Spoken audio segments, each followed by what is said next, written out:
During the War of Independence in 1948, Moshe Kamara was a medic in the Israeli army. His unit formed a battle station in the Russian monastery near Gush Etzion. The group would sleep in their clothing so that they could spring up at a moment's notice. Moshe normally slept with a small prayer book in his pants pocket. He told his fellow soldiers that he felt that his siddur was his weapon of battle as much as his grenades, since it provided spiritual protection. One night, as the alarm was sounded to get ready to battle against the Jordanian army, Moshe's commanding officer warned him that he would need every drop of supplies that he could bring along. Moshe filled his deep pants pockets with bandages, medical tape, scissors, surgical knives, and morphine. Since his pants pockets were filled, Moshe placed his siddur in his shirt pocket. The battle against the Jordanians was brutal. Bombs and gunfire continued to explode all around them.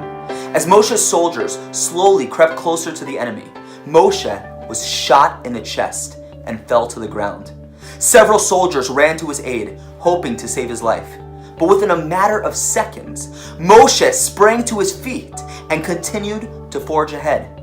Moshe and his unit eventually regained control of Gush Etzion. After the battle was over, Moshe's comrades asked him what had happened. Why had he fallen as if hit by a bullet, and then, only seconds later, jumped up and resumed fighting? Moshe removed the treasured siddur from his chest pocket and showed it to them.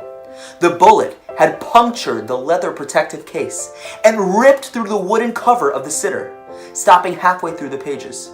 If the siddur would not have been in his pocket, the bullet would have pierced Moshe's heart and killed him instantly. Moshe kissed the small siddur that had miraculously protected him and thanked the Almighty for saving his life.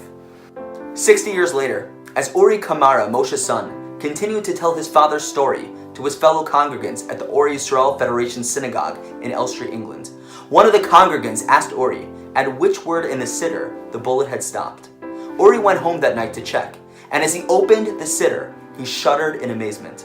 The bullet had stopped at the words in the Amidah prayer, U'mechayeh u'matzmiach Yeshua, He who restores life and makes salvation sprout. May we all be inspired by Moshe Kamara's powerful demonstration of prayer and a prayer book during a time of crisis.